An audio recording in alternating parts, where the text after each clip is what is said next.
নমস্কার। আজকে দুপুরে রেসিপি হচ্ছে আলু আর ভেটকি মাছের ঝোল।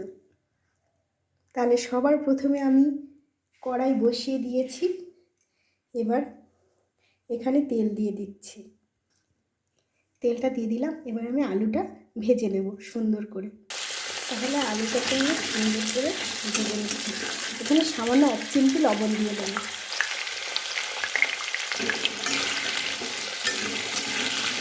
এবার আলুটাকে ভেজে নেব। দেখুন আলুটা আমার ভাজা হয়ে গেছে সুন্দর করে।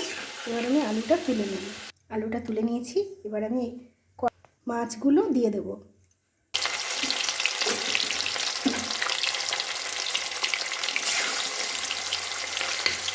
মাছটা যতক্ষণ ভাজা হচ্ছে আমি এখানে একটা মশলার পেস্ট বানিয়ে নিচ্ছি। একটুখানি জিরে গুঁড়ো দিলাম, সামান্য একটু লঙ্কার গুঁড়ো, আর দিয়ে দিচ্ছে 1 টেবিল স্পুন হলুদের গুঁড়ো। তো দেখুন একটু জল দিয়ে স্মুথ একটা পেস্ট বানিয়ে নিয়েছি আমি। দেখুন এখানে আমার মাছটা ভাজা হয়ে গেছে। মাছটা ভেজে আমি তুলে নিয়েছি। মাছ ভাজা হয়ে গেছে। এবার এই তেলটা আমি ঢেলে নেব। এবারে আমি এখানে দিয়ে দিচ্ছি সর্ষের তেল।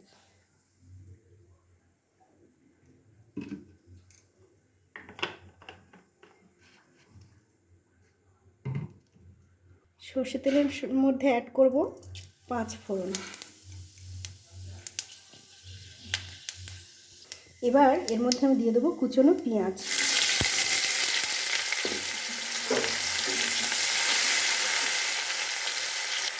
যারা আমার রান্না দেখেন তারা নিশ্চয়ই দেখেছেন বা লক্ষ্য করেছেন যে আমি তরকারিতে রসুন আর আদার ব্যবহার খুব কম করি।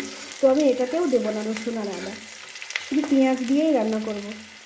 তো পেঁয়াজটা ভাজা ভাজা হয়ে গেছে। এবার আমি এই মশলাটা এর মধ্যে অ্যাড করে দেবো।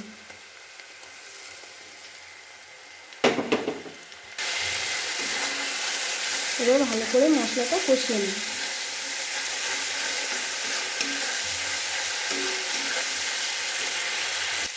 ভালো করে কষিয়ে নিয়েছি, মশলা কষানো হয়ে গিয়েছে। এবার এর মধ্যে অ্যাড করব টমেটো কুচি। এবার টমেটোটা যাতে তাড়াতাড়ি গলে যায় তার জন্য এখানে আমি একটু লবণ দিয়ে দিচ্ছি। এটা মিক্স করে নিলাম। মশলা কষানো রেডি। এবার এর মধ্যে আমি দিয়ে দেবো ভেজে রাখা আলুগুলো।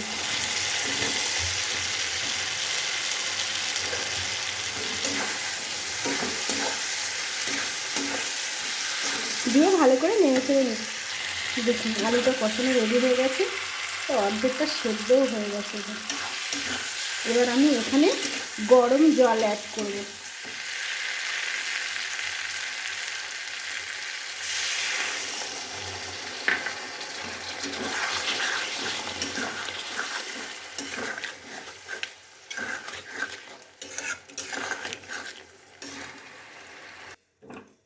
তো আমি ঝোলের জন্য জল দিয়ে দিয়েছি।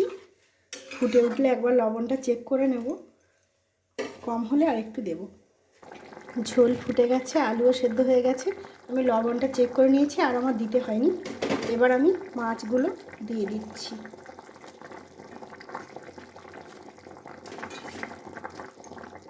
দেখুন রান্না হয়ে গেছে আমার ভেটকি মাছ আলু দিয়ে ঝোল। এবার আমি নামিয়ে সার্ভ করে দেখাচ্ছি। আমি এর উপর থেকে সামান্য একটু গরম মশলা ছড়িয়ে দিয়েছি।